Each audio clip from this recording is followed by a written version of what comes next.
So thank you very much. This completes the opening speakers. We are now going to hear what the three working groups will be discussing starting after lunch.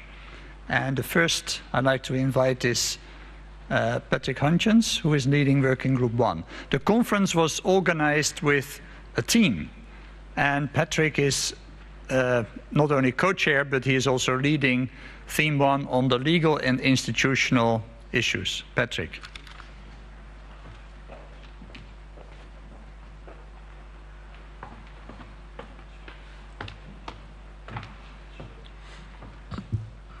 Good afternoon. I think it's time for lunch, so I won't take too long from your time to go to lunch.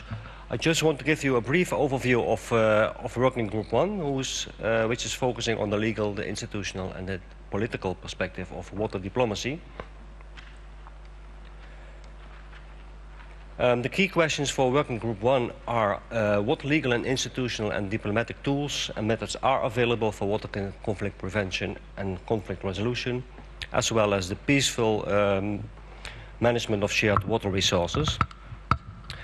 Then the question is, how are these methods being applied, and if their current application is not effective, how can we improve them? Also, we will address the questions, what are the needs for and of diplomacy concerning legal instruments and institutional arrangements. So the first session, which will take place at 2:30 until 3 o'clock, I think we will have a slight delay in that, Henk. We will see. The first session focuses on the implementation of international conventions and regional agreements and the obstacles that are encountered. So there are many challenges, first of all, in ratification of agreements, but also in the implementation of these conventions and also regional agreements. This session will be shared by Elena Salami by UNESCO. And we will have some presentations of leading organizations in this field. And you can see them on the list here. And this session will be closed by a panel discussion with water diplomats.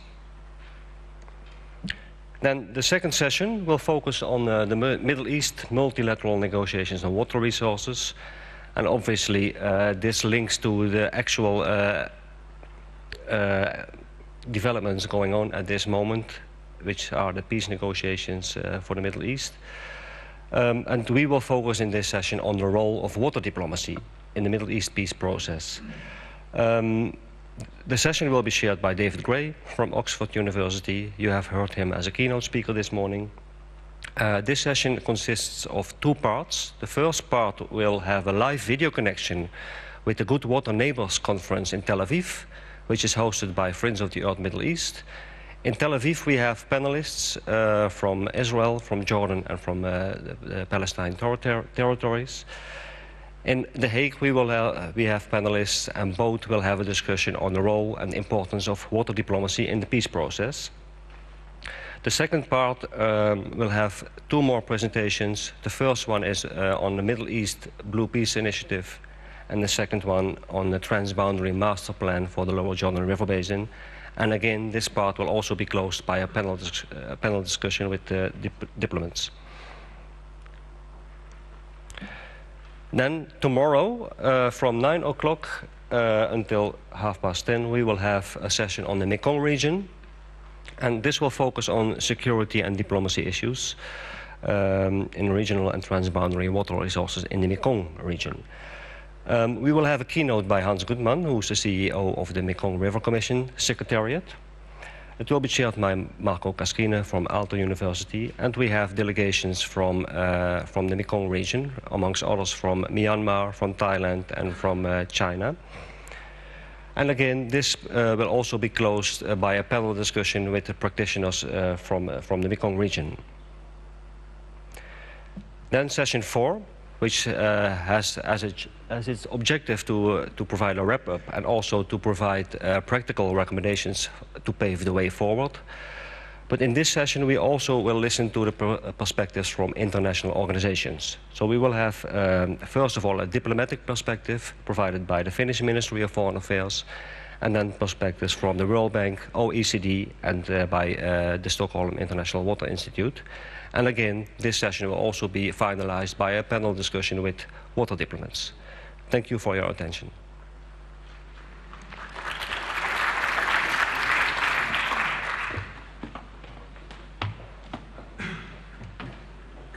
You have on your badge a sticker which says which working group you are in.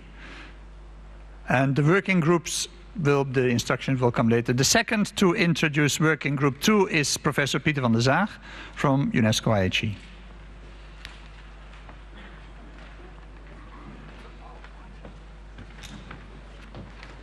Okay, thank you, Henk. Good afternoon, everyone. Working group 2 will be very interesting. I don't have a PowerPoint, but you can read in the program that it is a very exciting one, talking about systems analysis and how water experts communicate or not with diplomats and policymakers. And we want to investigate how we can learn from an improved dialogue. We tend to think as water experts that politicians act irrationally, and politicians tend to think the same of us academics. And I think we can win a lot from looking into the interface and the lacking interface sometimes between these three groups of actors: experts, systems experts, diplomats, and policymakers, and the wider public. So we have 2 case studies. One case study is about the RLC basin, and we have some very important key actors in the room who will give their view on the situation. And we have another case study on the Nile, and we have some key actors on the Nile with us, and I'm extremely happy about it. And we will look at how experts, systems experts, look at the Nile and the RLC basin and know the solution, and then we investigate what the other perspectives are and what we can learn from that to make a difference. We will conclude the working group tomorrow, second half of the morning, with a panel and an interactive metaplan session where we will draw lessons, and I hope that Friday afternoon I will be able to report some very interesting progress that we have made during the working group. Thank you very much.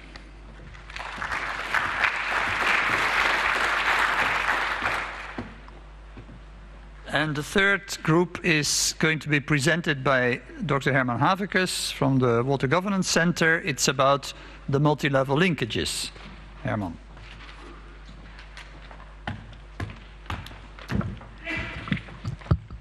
Yes, thank you, Henk. At first, I want to notice that you are very lucky today and even tomorrow. We have 3 interesting working groups, and they all, yes, working group 3 too, they think they have the best program. So that's marvelous. Working group 3 is about the grassroots level, water management at the local scale, and some people say then where it really happens. There it's also a matter of diplomacy to connect all the different interests of the various stakeholders with the decision makers of government level. It's, like Mark Smith said, multi-level diplomacy. Important elements we will discuss in the sessions are decentralization of water management, public participation, and cooperation. These elements have a strong intrinsic relationship because decentralization, for example, improves the possibility for public participation and ask for mutual cooperation between the different authorities. Multi-level diplomacy, therefore, is indispensable. We have 4 sessions, like the other 2 working groups, and in that sessions we will discuss and elaborate the idea of multi-level diplomacy. In the first session, decentralization of water management is elaborated and discussed with cases from the Netherlands, from South Africa, from Ethiopia and Mali. What are the advantages? What are the pitfalls? What are the conditions for successful decentralization? In session 2, we discussed the role of the international NGOs like IUCN and Green Cross International in the water management, cases from India, Bangladesh, and the Mesoamerican region will be discussed. How can NGOs connect the grassroots level with the decision makers? How do they mediate between the interest of the numerous stakeholders at a different level? Session 3 is about international financing agencies like donor countries, UN agencies and development banks.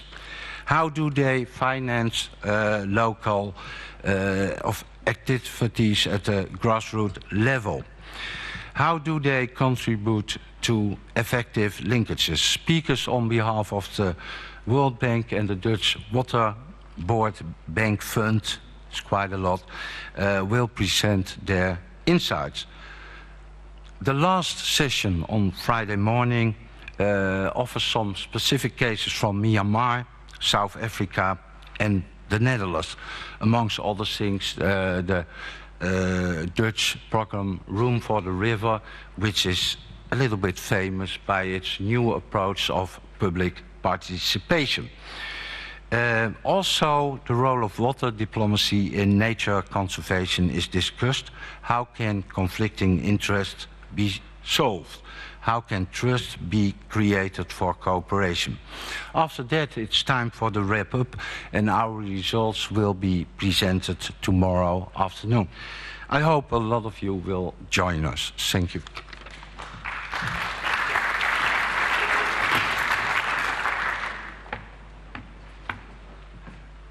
Well, thank you very much. The 3 working groups are allocated. Working Group 1 is in the auditorium here. Working Group 2 is in the arbitration room, which is on the 3rd floor, the opposite side from of the building to where we are here. And the 3rd group is in the seminar room, which is above here. If you need directions, there are many people who can help you. After the afternoon sessions, there will be an informal dinner in the Carlton Ambassador Hotel, which is about 5 minutes walk, and it's a pleasant walk if it doesn't rain too hard. But there will be buses for those who like more comfort. In your bag is a card with 2 boxes, and you are invited to fill the boxes. It is a box for key lessons and a box for opportunities. Please fill in the cards, bring them back, and we will give you the results tomorrow afternoon in the final plenary. Tomorrow morning we start again 9 sharp, and there will be coffee after this dinner, obviously, from 8:30 onwards. Thank you very much. I'm going to thank the keynote speakers for their presentations, very informative. I've seen interesting linkages between the keynote speakers, between the topics they have presented, and I'd like to ask the keynote speakers just to stay behind for a little sign of appreciation. Bon appétit.